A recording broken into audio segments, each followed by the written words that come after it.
مولانا مدثر صاحب، جتنے نقوارے نوجوان یہاں پر ہیں، نکاح میں مہر ہوتا ہے نا؟ جی جی ارے بولیے، مہر ہوتا ہے جی نا؟ ہوتا ہے۔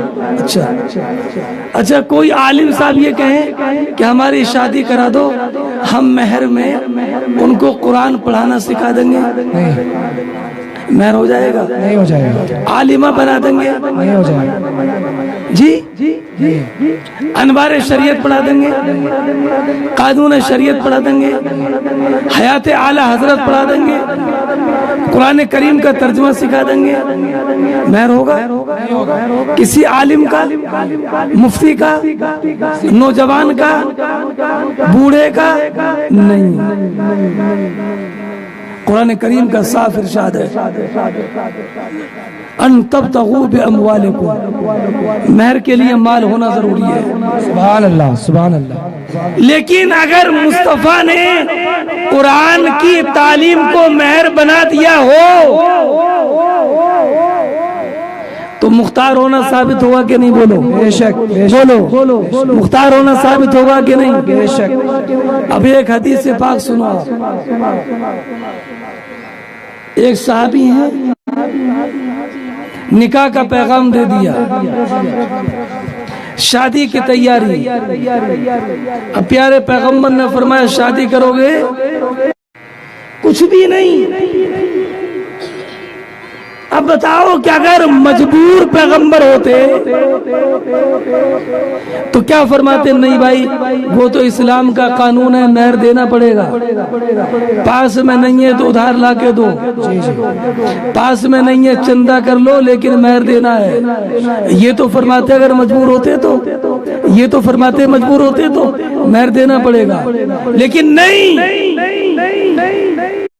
پیارے پیغمبر نے اپنے اسپیشل اختیار کا اظہار فرمایا اور ارشاد فرمایا میرے صحابی تمہارے پاس دینے کے لیے مہر نہیں ہے تو کیا تمہیں قرآن کی کوئی سورت بھی یاد نہیں ہے؟ اللہ سبحان اللہ سبحان اللہ۔ قرآن کی سورت بھی یاد نہیں؟ تو کہا یا رسول اللہ سورتیں تو کئی یاد ہیں۔ تو پیارے پیغمبر نے ارشاد فرمایا ارے جاؤ اپنی بیوی کو قرآن کی سورت یاد کرا دینا، تمہارا مہر میں قرآن کی سورت کو یاد کرا دینا، کر دیتا ہوں، لیکن یہ تمہارے علاوہ کسی اور کا مہر نہیں۔ کم کی بکری کے ذبح کر لیں، کسی کی نہیں چلے گی، کسی کی نہیں چلے گی، کسی کی نہیں چلے گی، کسی کی نہیں چلے گی، لیکن اگر مصطفیٰ کی چل جائے تو سبحان اللہ سبحان اللہ، چلتی ہی ہے۔ تو مجبور ہے کہ مختار بولو، مختار یہ حدیث یاد کر لینا اور بڑی ذمہ داری کے ساتھ بول رہا ہوں، جو مجبور کہتے ہیں ان سے پوچھ لینا یہ حدیث ہے یا نہیں، بے شک پوچھ لینا، اور یہ حدیث بخاری میں ہے، سبحان اللہ سبحان اللہ بخاری شریف میں۔ سبحان اللہ سبحان اللہ۔ لوگ کہتے ہیں بخاری کی ہوگی تو مانیں گے، نہیں تو مانیں گے نہیں۔ معاذ اللہ، ارے کیا چاہے بخاری دیکھی بھی نہ ہو، صحیح صحیح فرمایا حضور جی،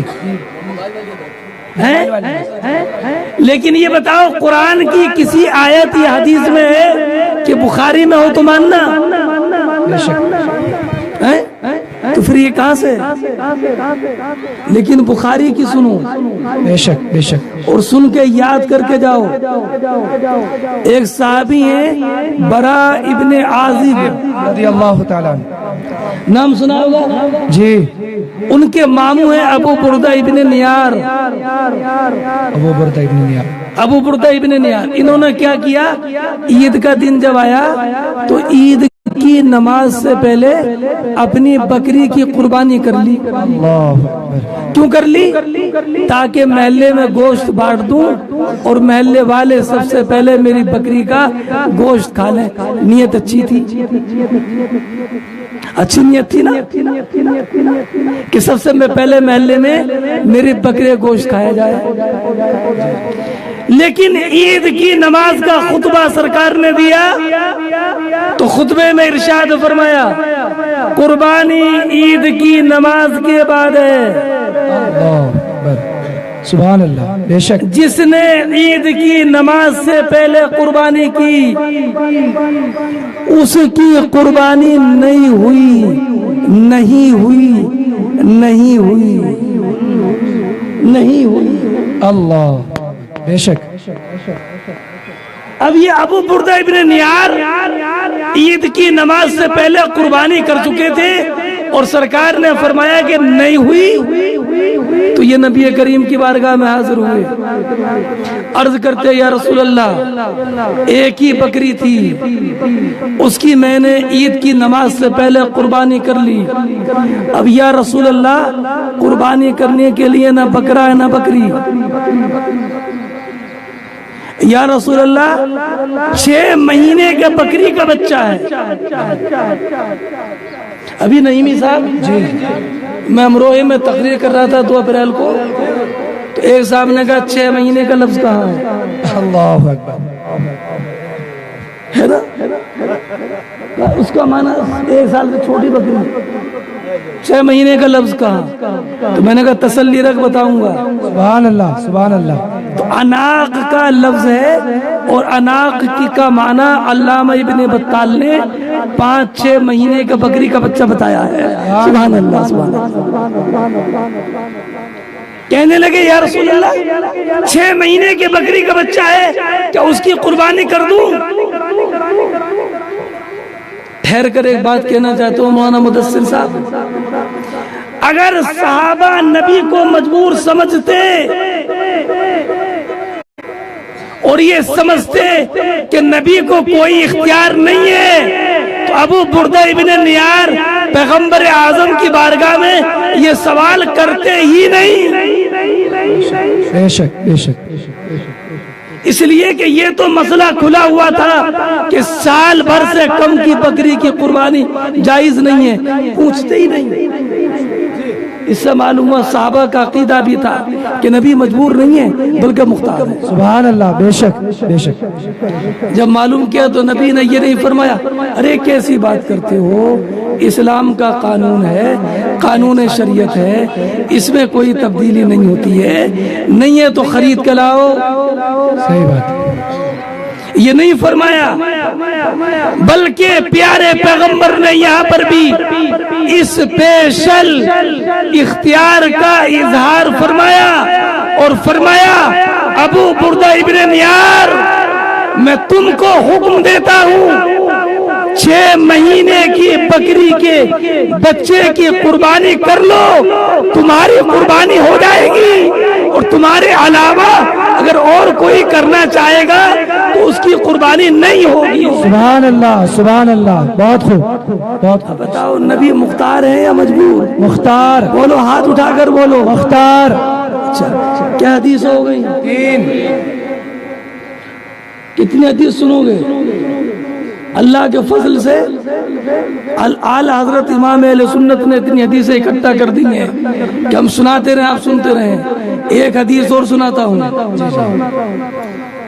بچہ کتنی سال تک ماں کا دودھ پیتا ہے؟ 2.5 سال۔ اس سے زیادہ پینا جائز ہے؟ نہیں۔ اچھا پی لے تو پلانے والی ماں ہو جائے گی؟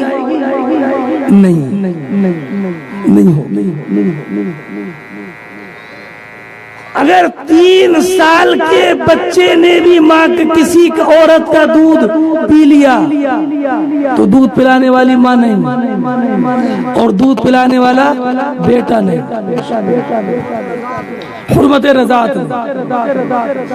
لیکن ایک صحابی تھے ابو حذیفہ، سبحان اللہ، ان کی بیوی کا نام تھا سہلہ، سب بتا کے جا رہا ہوں میں۔ انہوں نے ایک چھوٹا بچہ پالا تھا جس کا نام تھا سالم، چھوٹا بچہ۔ اب چھوٹا بچہ بڑا ہوتا ہے، بڑا ہو گیا، بڑا ہو گیا، سالہ کو بچپن سے محبت تھی، پالا تھا، لیکن جوان ہو گیا تو اب ابو حذیفہ رضی اللہ تعالیٰ عنہ یہ پسند نہیں فرماتے تھے کہ سالم ہمارے گھر میں آئیں جائیں، اس لیے کہ چھوٹے نہیں ہیں بلکہ اب جوان ہو گئے۔ ابو حذیفہ کو ناپسند، اور سالہ جو ان کی بیوی تھی انہیں بچپن سے محبت، وہ چاہتی تھی کہ بچپن سے پالا ہے تو سالہ آتے رہیں جاتے رہیں، آتے رہیں جاتے رہیں، سالم آتے رہیں جاتے رہیں، اور ابو حذیفہ کو ناگوار، تو بڑی مشکل، بڑی مشکل، بڑی مشکل۔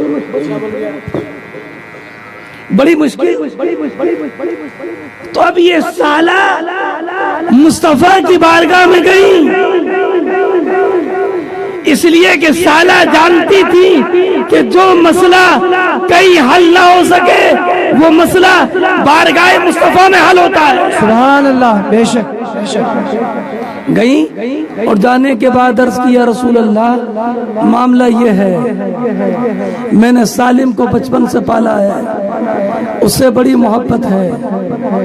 ابو حذیفہ سالم کے جوان ہونے کے بعد ان کا گھر میں آنا پسند نہیں کرتے، یا رسول اللہ ایسا کوئی طریقہ بتا دیں کہ سالم آتے بھی رہیں اور ابو حذیفہ کو آنا جانا ناگوار بھی نہ گزرے۔ اللہ اللہ، بے شک۔ اب اگر مصطفیٰ مجبور ہوتے تو کیا فرماتے؟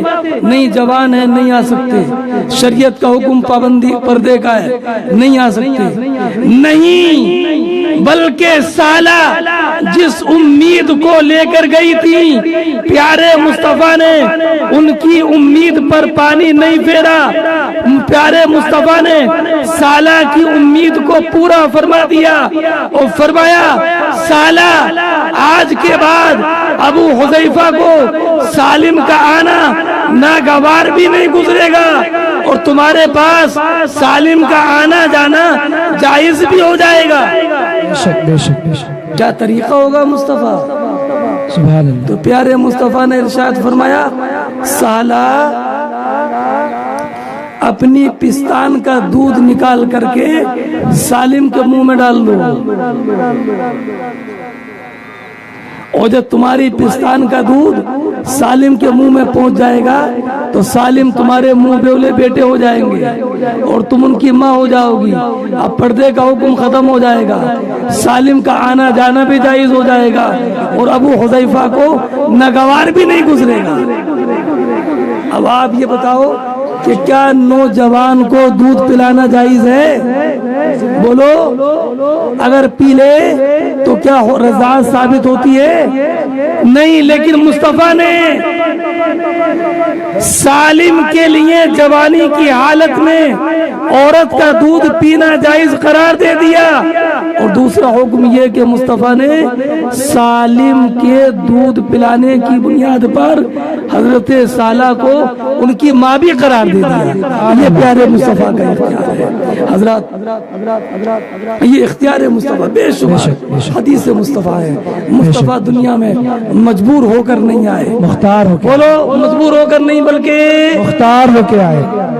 اور ایک بات آخر میں بتا دوں، یاد رکھیے گا، اسلام،